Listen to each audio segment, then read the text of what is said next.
Who are you following? Everybody is following somebody or something. Put another way, everyone is a disciple. The question isn't, are you a disciple? It's who or what are you a disciple of?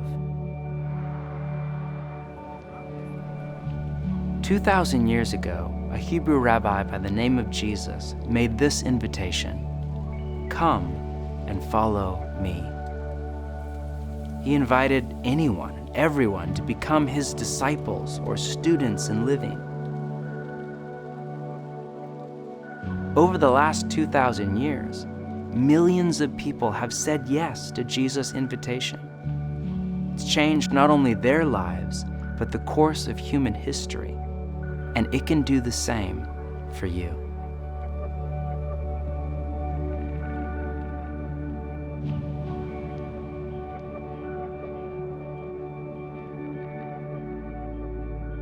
Following Jesus. You likely recognize this language if you spent any time in the church. But what exactly does it mean? Does it mean we believe in a set of ideas called Christianity, or go to church on Sunday, or try really hard to be a good person? And this raises another question. How do we follow Jesus in the modern world, where we're all so busy and in a hurry and distracted by our devices? Where burnout is a rite of passage and anxiety is like an electric pulse in our bodies all day long. Living in cities that are noisy and full of people with totally different worldviews. What does it look like to follow Jesus today? This 8-session course is a primer on spiritual formation. The goal is to lay a foundation for you to begin a lifelong journey of apprenticeship to Jesus. You may be here and you're a brand new Christian just getting started on your spiritual journey. Or you may be here and you've been a Christian for your entire life, but you're ready to take your discipleship to Jesus more seriously. Or you may be a serious follower of Jesus, but you want to learn more about the practices of Jesus or how to craft a rule of life. Wherever you come from, we are so happy you're here.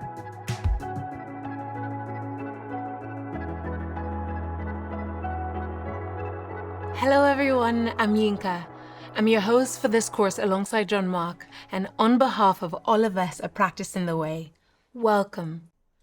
We designed this course as an introduction to spiritual formation that will set you up for a lifetime of learning the practices and relational rhythms of the way of Jesus. And it's designed to be done in community with the people to your right and left. In each session, we'll learn about apprenticeship to Jesus. And then we'll send you away with spiritual exercises to take what you've learned and, in the words of Jesus, put them into practice. After that, we'll invite you to reflect on your experience and pay attention to what God is doing inside you, with prompt questions in your companion guide. Then we'll come back together and process it all in community, where you get a chance to share honestly about your spiritual journey. This cycle of teaching, practice, reflection, and dialogue in community is the pathway to transformation. For session 1, let's explore together what it means to follow Jesus.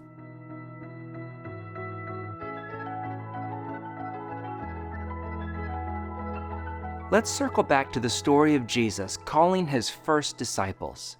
The story is from Mark chapter 1, and in it, Jesus is walking along the Sea of Galilee when he comes upon Simon and Andrew, 2 brothers running a fishing business off the beach. Jesus says to them, "Come, follow me." And then we read this: "At once they left their nets and followed him." If you've read this story before, it's easy to lose sight of just how bizarre it is. What would make Simon and Andrew drop everything? I mean, literally walk out of their business with no advanced planning, all to follow a rabbi with no income stream, no organization, no home even. Can you imagine? You're just sitting at the office and Jesus comes by and says, "Come, follow me," and you just walk out of your job right then and there. What would move Simon and Andrew to give up everything? Let me offer you a little backstory. In first century Israel, you would regularly see rabbis walking along the road or teaching at your village synagogue. The word rabbi means master or teacher. Rabbis were the revered teachers, not just of the Torah or the Bible of their day, but of life with God. Most of them were itinerant. They would travel from place to place to teach, and behind them would be a small group of students called Talmidim. The Hebrew word Talmid literally means learner, but it can also be translated student or follower. The most common translation is disciple, but a growing number of scholars argue the best word we have in the English language to capture the full meaning of the Hebrew word Talmid is apprentice. The philosophy of education in the ancient world was nothing like ours in the modern West, where you go to class, sit through a lecture, and take notes for a test. It wasn't informational, it was formational. The goal wasn't just to learn about something, but to become someone.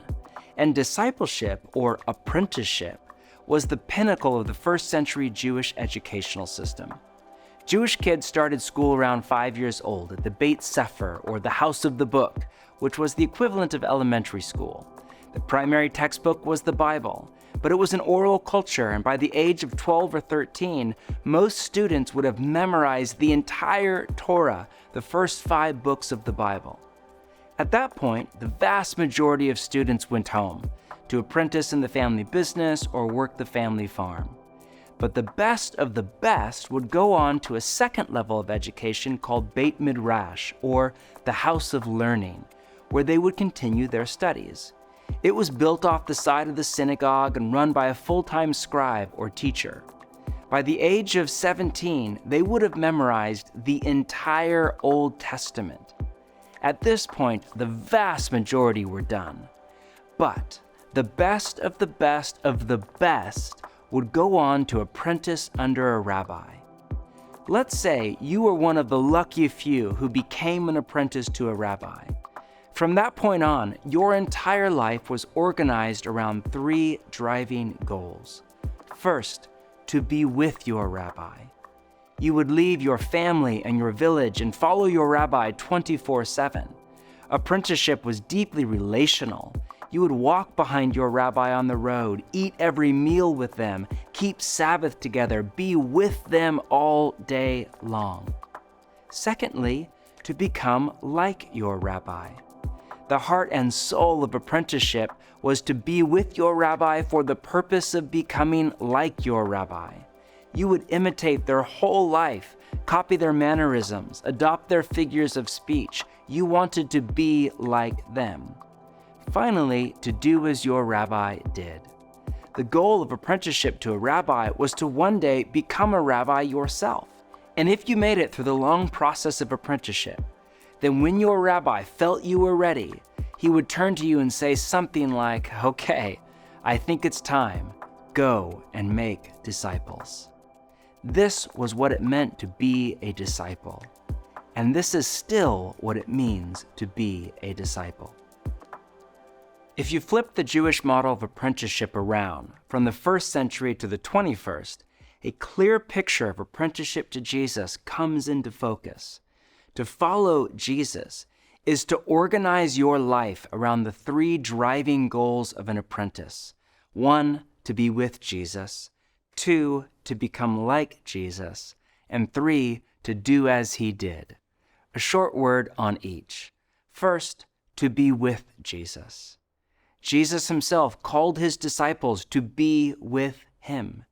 This is the first goal of an apprentice of Jesus, to spend every possible moment in awareness of and connection to him, in what the Dutch monk Thomas à Kempis called a familiar friendship with Jesus.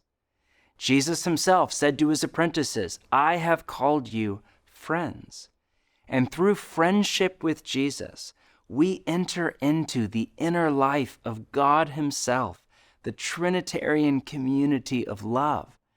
Through Jesus, we are enveloped in the love and joy and peace that is flowing between the Father and the Son and the Holy Spirit. And we live in connection to this love all day long. Jesus called this abiding. The French contemplative Madame Guyon called it continuous inner abiding. The pastor A.W. Tozer called it constant, conscious communion. But one of my favorites is from Brother Lawrence, who called it the practice of the presence of God.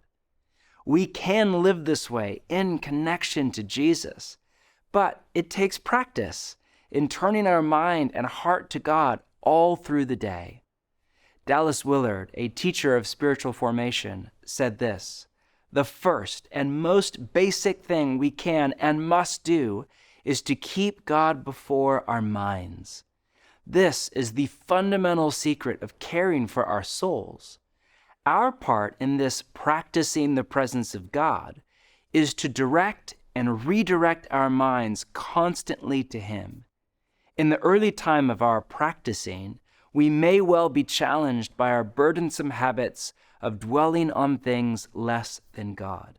But these are habits, not the law of gravity, and can be broken.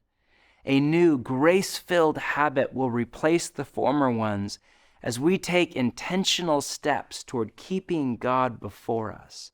Soon our minds will return to God as the needle of a compass constantly returns to the north. If God is the great longing of our souls, He will become the pole star of our inward beings." So, the first goal of an apprentice, to be with Jesus. Our next goal is to become like Jesus.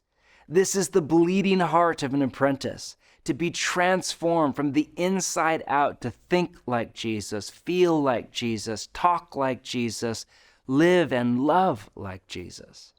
Jesus had this great line about how the apprentice is not above the rabbi, but everyone who is fully trained will be like their rabbi. Notice his language: everyone who is fully trained. This is a process. None of us become like Jesus in a flash from heaven, but through a long process of training and apprenticeship to Him. The term we use for this process is spiritual formation, which is the process by which our spirit, or our inner woman or man, is formed to be like Jesus Himself. Imagine what Jesus would look like expressed through your personality, gender, ethnicity, stage of life, and culture. Imagine if you were to become more loving, joyful, peaceful, patient, and kind, if you were to become more like Jesus. This is the second driving goal of an apprentice of Jesus. Finally, it's to do as He did. Remember Jesus' invitation: "Come, follow me, and I will send you out to fish for people." In English, this sounds like a cheesy pun, but it's not. Fishers of people was a first-century idiom for a great rabbi, because the most brilliant rabbis had the ability to capture your heart and mind with their teaching. Jesus is saying, "Come follow me, and I'll train you to do what I do." Think about it. If you're an apprentice to a plumber, then at the end of your apprenticeship program, your goal isn't just to know all about plumbing, it's to be able to plumb a house. In the same way, the goal of an apprentice of Jesus isn't just to know all about Jesus, but to be able to do the kinds of things He did, to join Jesus in His work of preaching, teaching, serving, healing, prophesying, and deliverance.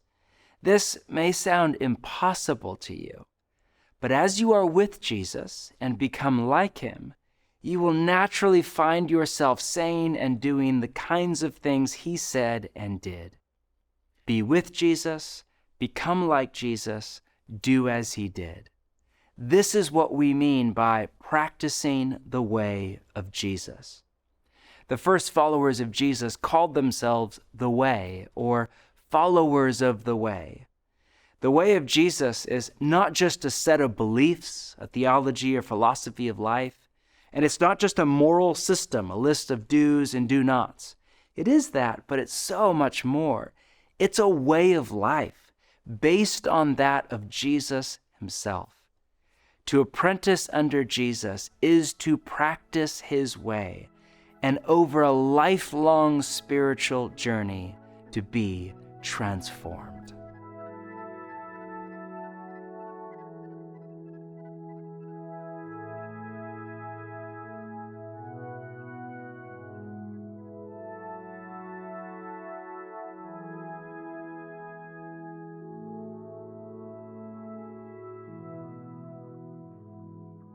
I didn't grow up in the church on a weekly basis, although from time to time my parents would send me to church with my grandparents who lived in Brooklyn. And one day, as a 19-year-old experiencing lots of anxiety, lots of relational challenges, I came to church and someone preached a message about having life in God. And the message was so compelling that I said, yes, that's the kind of life that I am longing for, the life I'm looking for, a life of communion with God. And so I said yes to Jesus, to follow him in a small church in Brooklyn. After that, I found myself with lots of questions about what it means to follow Jesus now.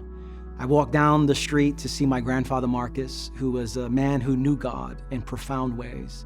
And he had a way of just sitting at the edge of his bed, reading his Bible with an M&Ms in his hand.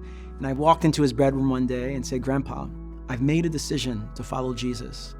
He was at the service there, so he saw it, but he looked at me and said, "What you have had is an encounter with God, but now you need a life of formation to sustain that." And he asked me to sit down next to him. I sat down with him, and I had just lots of questions about the Bible.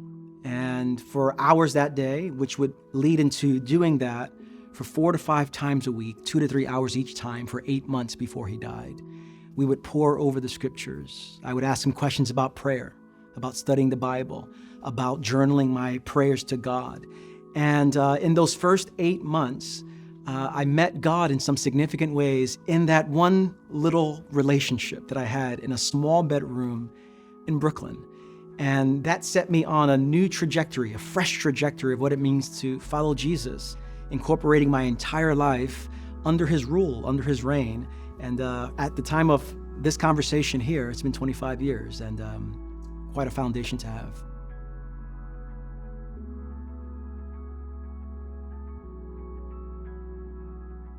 That was a beautiful story, but we all have our own story. So let's take a few minutes to debrief this in community. Circle up with 3 to 5 people and talk through the following questions.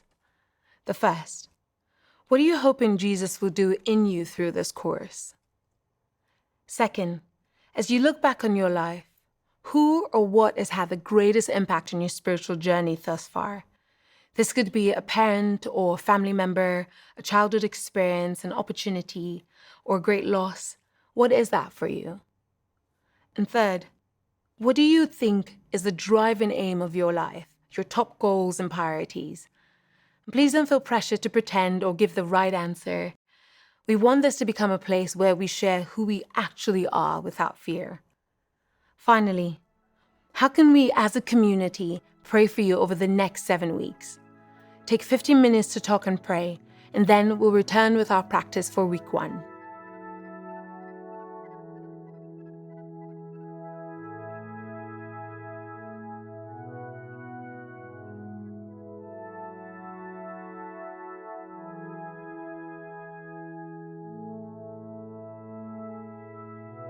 As we said, each week we'll offer you practices or spiritual exercises to turn the idea of following Jesus into a reality in your daily life. Because information alone is not enough for transformation. To be transformed, we have to get the teachings of Jesus into the muscle memory of our bodies. A few things you should know before we turn to this week's practice. First, alongside this course, we're reading the book Practice in the Way by John Mark. This week, we're reading part 1. Secondly, go ahead and pull out your companion guide for this course. In it are weekly exercises, questions for reflection, short readings, and more. If you don't have a copy yet, it's available through the Practice in the Way site as a free digital download or in a print-on-demand version.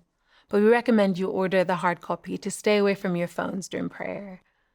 To begin the course, we'll invite you to take the spiritual health reflection. This is a self-assessment we developed for you to plot yourself in the spiritual journey. Once you have a baseline, you can return and retake the assessment in the future in order to better name Jesus' invitation to you along the way. To access the spiritual health reflection, just follow the link in your guide to visit practiceintheway.org. Finally, in each session, Ken Shigematsu, who is a pastor and writer on the spiritual life, will direct us into our practice for the coming week.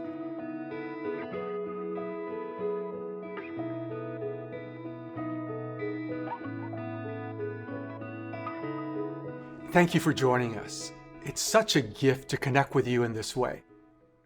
The best way to be with Jesus is to develop a daily prayer rhythm. You may already have a daily prayer rhythm, or you may not. But whatever your approach, you will see in our guide that our exercise for week 1 is to develop a daily prayer time and place to connect with God in solitude and silence. This exercise can be done in a few minutes, or you can take up to an hour. The key is to start where you are, not where you feel you should be. If 2 or 3 minutes is all you have, start there and then take the next step. I like to get up early and go for a walk with our golden retriever, and then sit in a quiet spot in our house. Your morning with Jesus might begin by making a cup of tea or coffee. Or you might sit cross-legged on the floor, breathing slowly in and out through your nose. You might begin by praying a psalm, such as the 23rd Psalm, or reading another scripture. Here are a few suggestions as you develop your practice of prayer. First, identify a quiet place that is distraction-free. This could be a corner in your home or a nearby park. Find somewhere where you can focus and be at peace. Second, identify a quiet time. For many people, first thing upon waking is the best possible time to pray. But for you, it may be before bed, or while your baby is napping mid-morning, or on a lunch break. One helpful guideline is to give God your best time of day, and then let the rest of your hours flow out of this time with God. Third, come to quiet. If at all possible, put your phone away in another room. Start with a few deep breaths in and out of your nose. Give your mind and body time and space to calm down. This may take a few minutes. Remember, you're not in a hurry. Fourth, open your heart to God in prayer. Though this may feel unfamiliar and you might not know where to begin, you don't have to start from scratch. For thousands of years, followers of Jesus have used the Psalms, a collection of poetic prayers found in the middle of the Bible, as a guide for daily prayer. The Psalms were designed to be actively prayed or recited, not just read. When we're struggling to pray, the Psalms give us structure to pray and words to express our deepest emotions. You might start with Psalm 1. You could read a short psalm or a portion of a longer psalm each day until you finish the entire book. As I said, this can be done in 5 minutes, or it can easily take up to an hour. Whatever it looks like, the goal this week is to set aside time daily to be with Jesus. The spiritual journey will involve our entire lifetime as we deepen and are transformed by our friendship with Jesus. God bless you as you experience God's presence in silence and solitude.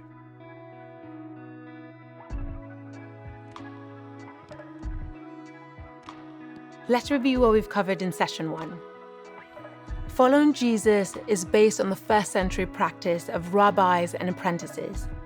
For us today, to follow Jesus means to apprentice under him. To apprentice under Jesus is to organize your life around 3 driving goals: to be with Jesus, to become like Jesus, and to do as he did. Apprenticing under Jesus means practicing a way of life. And one of the best ways to begin to be with Jesus is through a daily prayer rhythm, where you create a time and a place for solitude, silence, and prayer. Jesus did not invite anyone to convert to a new religion called Christianity. He invited them to apprentice under him into what he called the kingdom of God. Simon and Andrew left everything to say yes to this invitation. But there are other stories in the Gospels of people saying no to the same incredible invitation. In America, for all the talk about how the West is post-Christian, 63% of people still self-identify as Christians. But a number of independent surveys put the number of people who are actually following Jesus at around 4%. Many people who identify as Christians are not yet disciples of Jesus. Dallas Willard once said this: "The greatest issue facing the world today, with all its heartbreaking needs, is whether those who are identified as Christians will become disciples, students, apprentices, practitioners of Jesus Christ, steadily learning from him how to live the life of the kingdom of the heavens into every corner of human existence." What about you? Are you ready to follow Jesus, to become his apprentice, to be with him and become like him and eventually do as he did? Do you ache for life with God, to be formed into a person who is pervaded by the love and joy and peace of God? The good news, or the gospel of the kingdom, is this: God has come to you and me in Jesus and made a way for us to apprentice under him into what one early apprentice called the life that is truly life.